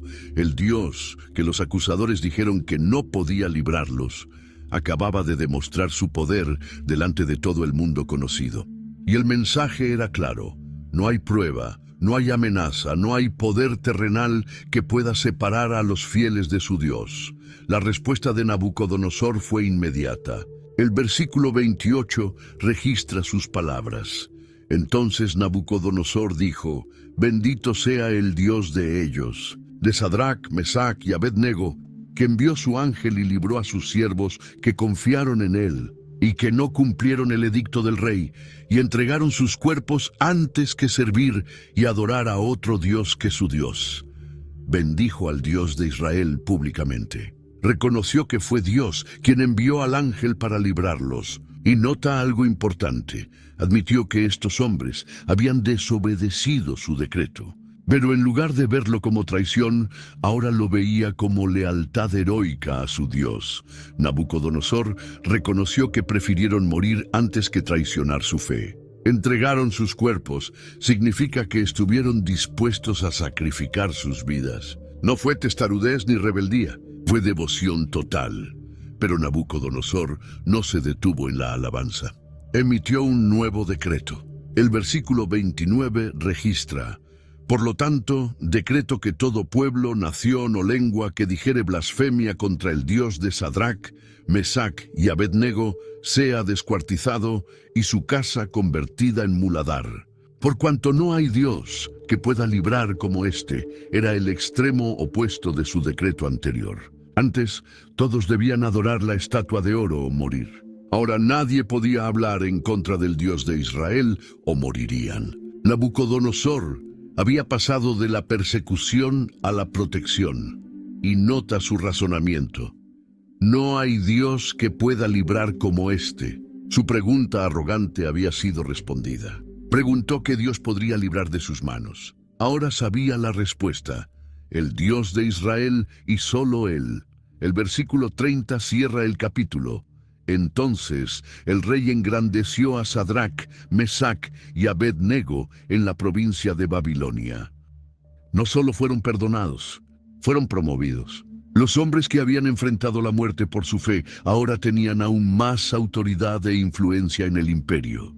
Los caldeos que habían conspirado contra ellos debieron quedarse boquiabiertos. Su plan perfecto no solo falló, sino que resultó en lo opuesto de lo que querían. En lugar de destruir a los hebreos, los habían elevado aún más. Han pasado muchos años. Babilonia cayó exactamente como Daniel había profetizado.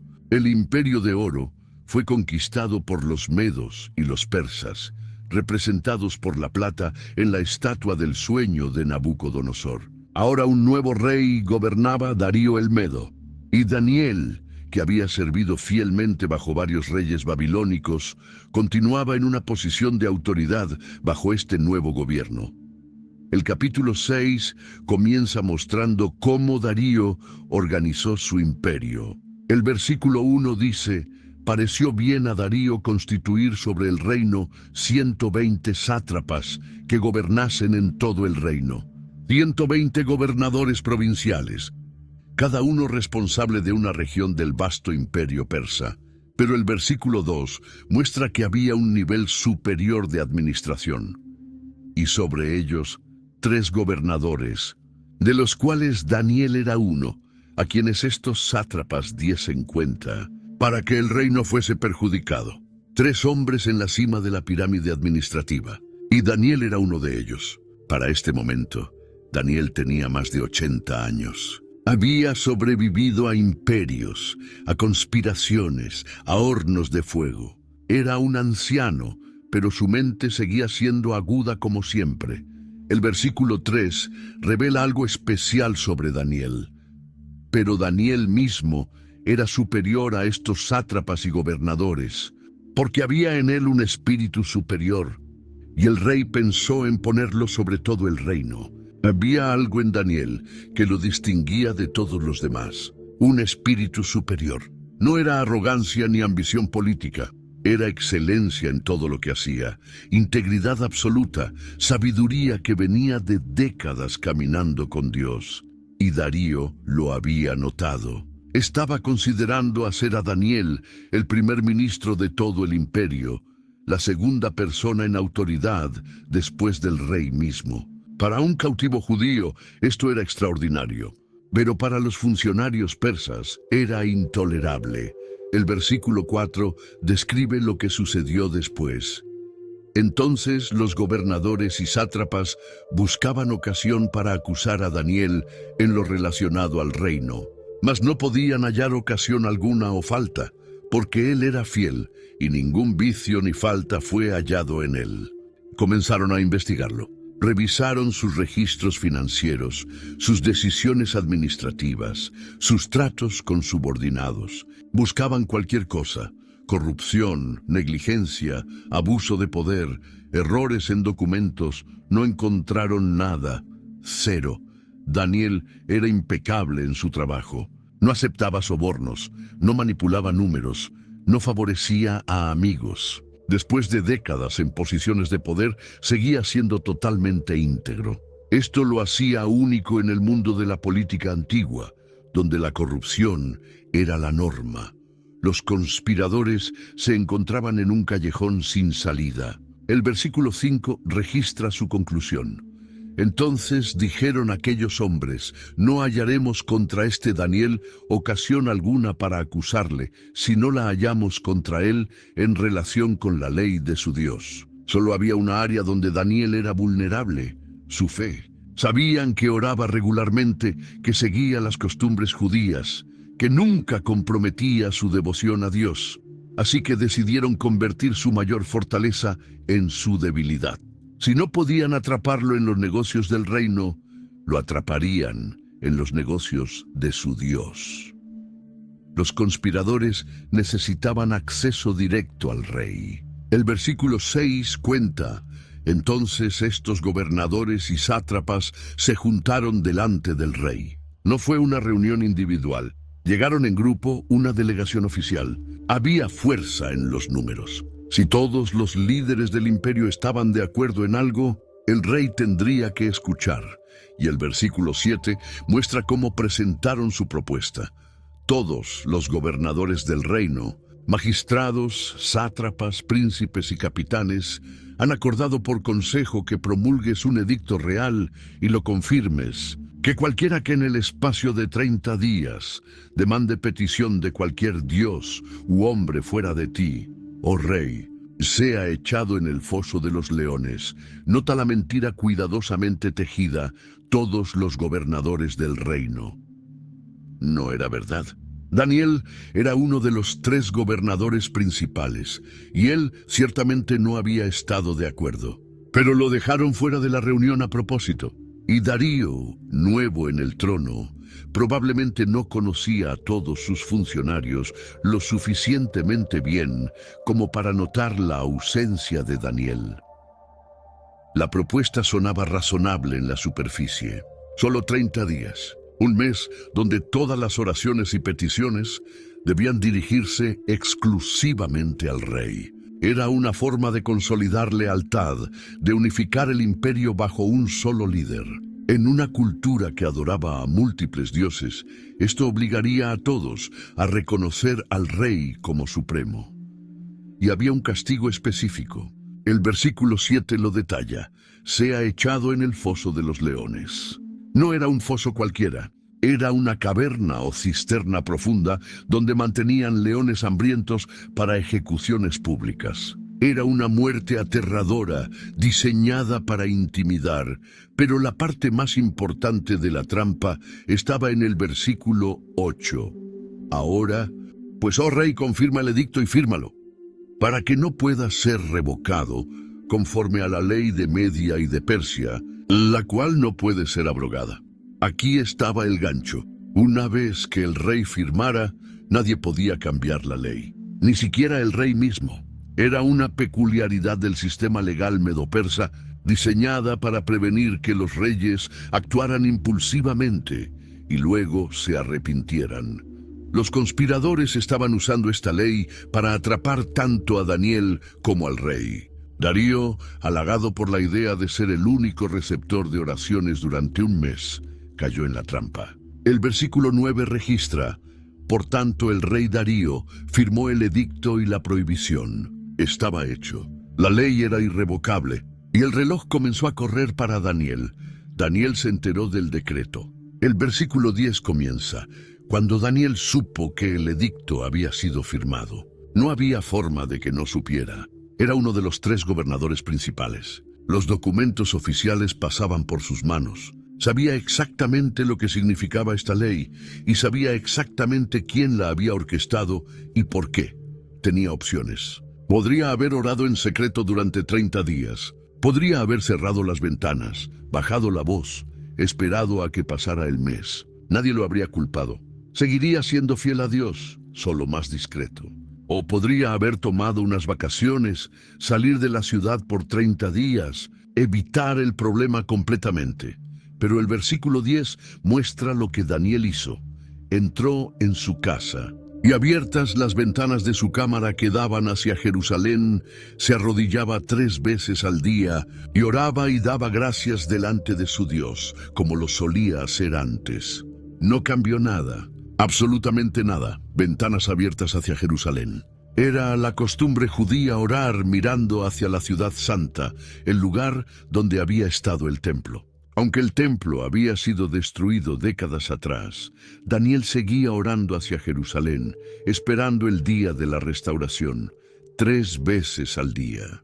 Por la mañana, al mediodía y por la noche. Era su rutina desde hacía décadas. No era un espectáculo. Era disciplina espiritual genuina, comunión constante con Dios a lo largo del día. Se arrodillaba. En una cultura donde la gente normalmente oraba de pie, arrodillarse era un acto de humildad adicional. Era la postura de un siervo ante su amo, de un hijo ante su padre, y daba gracias. No solo pedía cosas, agradecía. Incluso sabiendo que su vida estaba en peligro, su corazón rebosaba gratitud hacia Dios. Esta era la marca de una fe madura. No solo buscar a Dios en crisis, sino mantener una actitud de acción de gracias, incluso cuando la tormenta se acerca.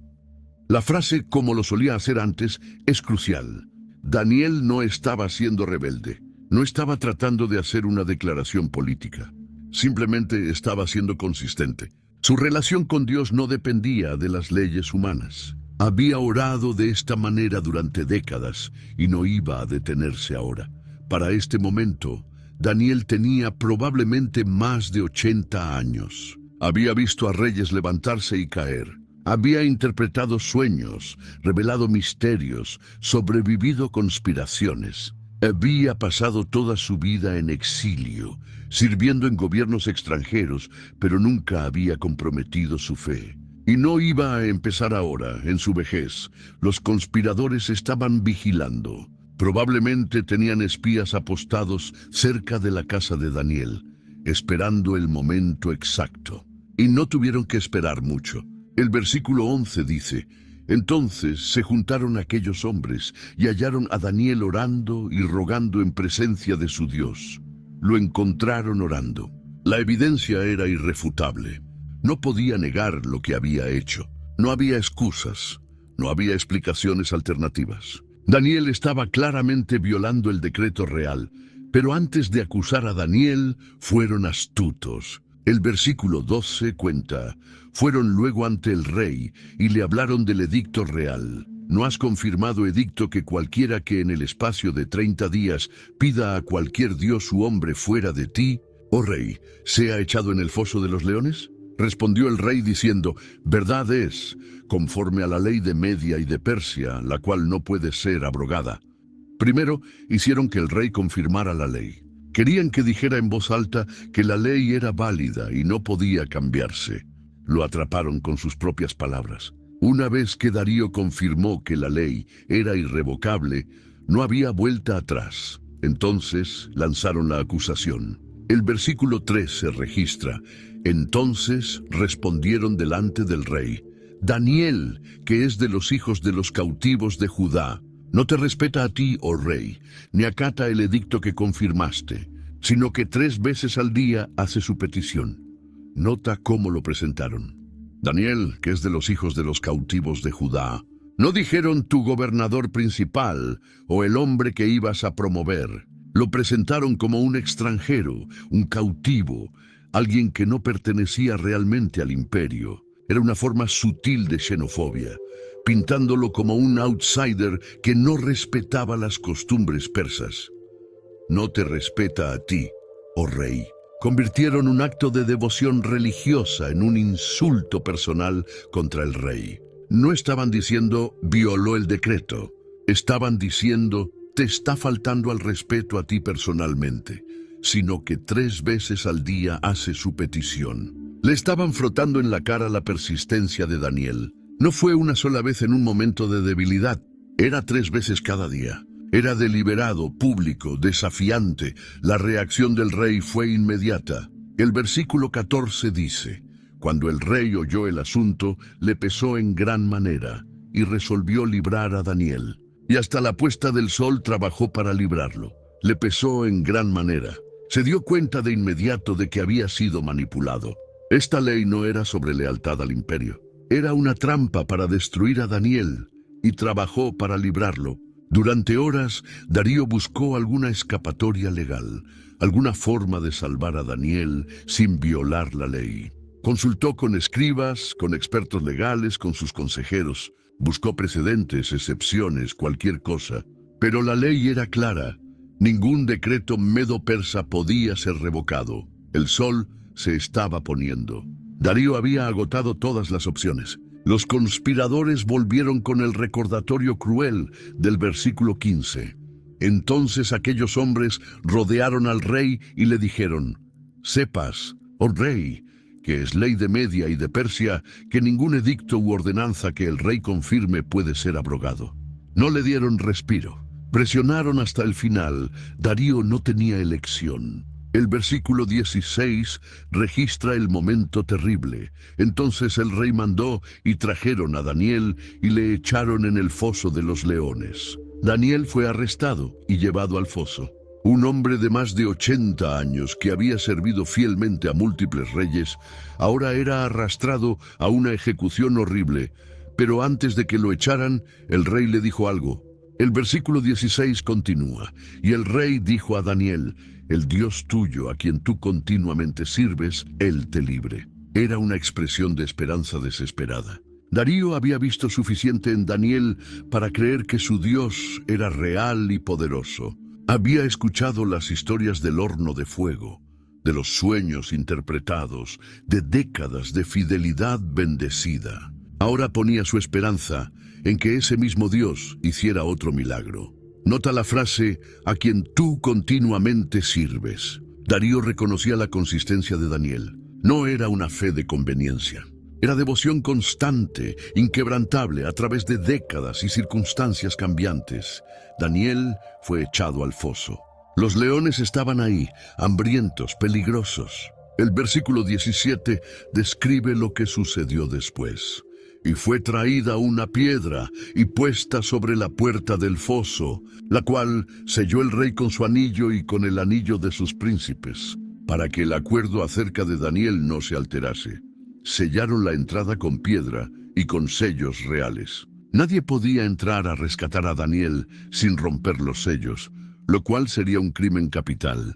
Los conspiradores querían asegurarse de que no hubiera trucos, no hubiera rescates de último minuto. Daniel estaba completamente atrapado dentro con los leones. Desde una perspectiva humana no había esperanza. Los leones hambrientos destrozarían a un anciano en minutos. Pero lo que los conspiradores no entendían era que el mismo Dios que había cerrado el arca de Noé contra las aguas, que había cerrado la boca de la burra de Balaam, que había protegido a 3 jóvenes en el horno, ahora estaba a punto de cerrar las bocas de los leones. Mientras Daniel pasaba la noche con los leones, el rey sufría en su palacio. El versículo 18 describe su angustia. Luego el rey se fue a su palacio y se acostó ayuno. Instrumentos de música fueron traídos delante de él y se le fue el sueño. Se acostó ayuno. No comió nada. En banquetes reales normalmente había festines elaborados, pero Darío rechazó toda comida. Ni instrumentos de música. Los reyes persas solían tener entretenimiento nocturno, música que ayudaba a relajarse. Darío no quería nada de eso, y se le fue el sueño. Pasó toda la noche despierto, probablemente caminando de un lado a otro, atormentado por lo que había hecho. Era el hombre más poderoso del imperio, pero no podía salvar a su mejor funcionario. Había firmado la sentencia de muerte de un hombre inocente, manipulado por conspiradores celosos. La culpa debe haberlo consumido. El versículo 19 muestra que no pudo esperar hasta una hora razonable. El rey, pues, se levantó muy de mañana y fue apresuradamente al foso de los leones. Muy de mañana, probablemente al primer rayo de luz del amanecer. Fue apresuradamente, casi corriendo. Tenía que saber qué había pasado. El versículo 20 registra el momento, y acercándose al foso, llamó a voces a Daniel con voz triste, y le dijo: «Daniel, siervo del Dios viviente, el Dios tuyo, a quien tú continuamente sirves, ¿te ha podido librar de los leones?». Su voz era triste, llena de pesar. Probablemente esperaba encontrar silencio, o peor, los sonidos de los leones alimentándose. Pero lo que escuchó lo dejó sin aliento. El versículo 21 contiene la respuesta. Entonces Daniel respondió al rey: «Oh rey, vive para siempre». La voz de Daniel, clara y fuerte, salió del foso. Estaba vivo. No solo vivo, sino hablando con respeto y formalidad, como si nada hubiera pasado. El versículo 22 explica el milagro. Mi Dios envió su ángel, el cual cerró la boca de los leones, para que no me hiciesen daño, porque ante él fui hallado inocente. Y aun delante de ti, oh rey, yo no he hecho nada malo. Un ángel de Dios había estado en el foso toda la noche. Los leones, normalmente feroces y hambrientos, fueron sobrenaturalmente restringidos. Sus bocas estaban cerradas no por cadenas físicas, sino por poder divino. Y Daniel explicó por qué fue librado, porque ante él fui hallado inocente. No era que Daniel fuera perfecto, sino que en este asunto específico no había hecho nada malo. Orar a Dios no era un crimen ante Dios, y Daniel no había cometido ninguna ofensa real contra el rey. La alegría del rey fue explosiva. El versículo 23 dice, entonces se alegró el rey en gran manera a causa de él, y mandó sacar a Daniel del foso. Y fue Daniel sacado del foso, y ninguna lesión se halló en él, porque había confiado en su Dios. Se alegró en gran manera. El alivio, la gratitud, la maravilla, todo mezclado. Su mejor funcionario estaba vivo, y cuando sacaron a Daniel, lo examinaron. Ninguna lesión, ni un rasguño.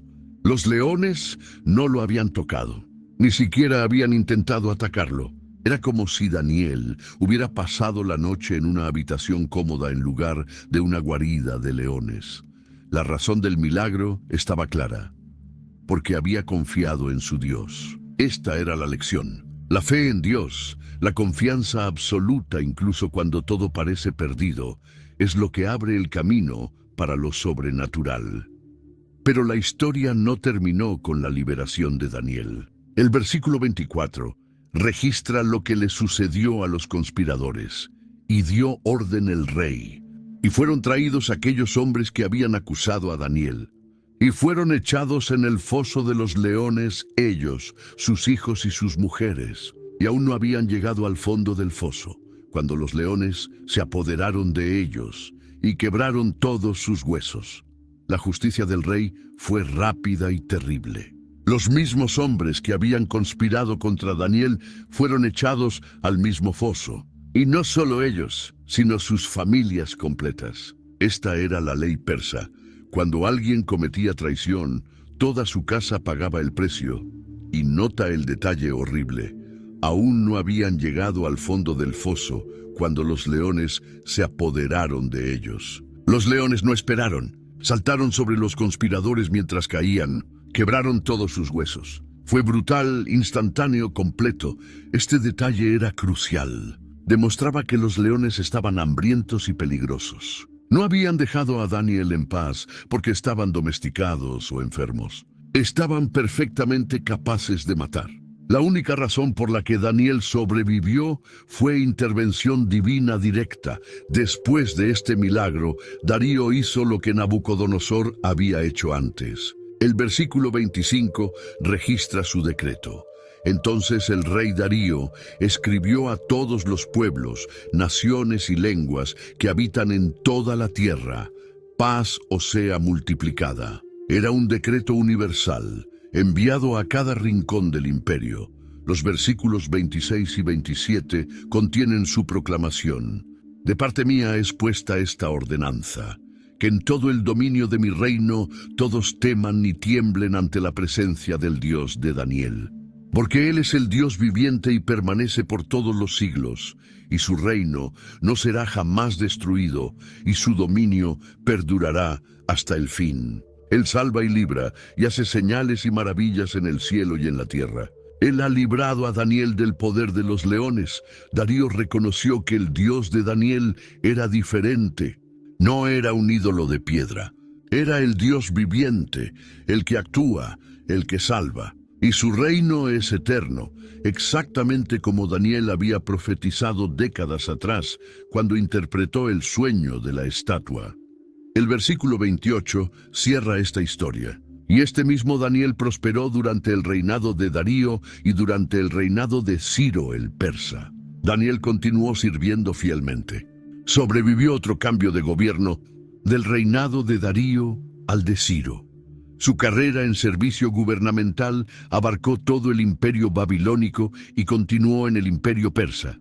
Pero la historia de Daniel no era solo sobre supervivencia política. Era sobre las visiones proféticas que Dios le había dado. En el capítulo 7, Daniel registra: en el primer año de Belsasar, rey de Babilonia, tuvo Daniel un sueño y visiones de su cabeza mientras estaba en su lecho. Luego escribió el sueño y relató lo principal del asunto. Esta visión era aterradora. El versículo 3 describe: y 4 bestias grandes, diferentes la una de la otra, subían del mar. Estas bestias representaban los mismos imperios de la estatua del capítulo 2, pero ahora desde la perspectiva de Dios. No eran metales hermosos, sino bestias salvajes. La visión más impactante viene en los versículos 9 y 10. Estuve mirando hasta que fueron puestos tronos, y se sentó un anciano de días, cuyo vestido era blanco como la nieve, y el pelo de su cabeza como lana limpia. Su trono llama de fuego, y las ruedas del mismo fuego ardiente. Un río de fuego procedía y salía de delante de él. Millares de millares le servían, y millones de millones asistían delante de él. El juez se sentó, y los libros fueron abiertos. Daniel vio el trono de Dios mismo, el anciano de días, eterno, santo, rodeado de fuego, y millones de ángeles sirviéndole. Era una imagen del juicio final, cuando todos los reinos humanos serían juzgados. Luego, en el versículo 13, Daniel vio algo más.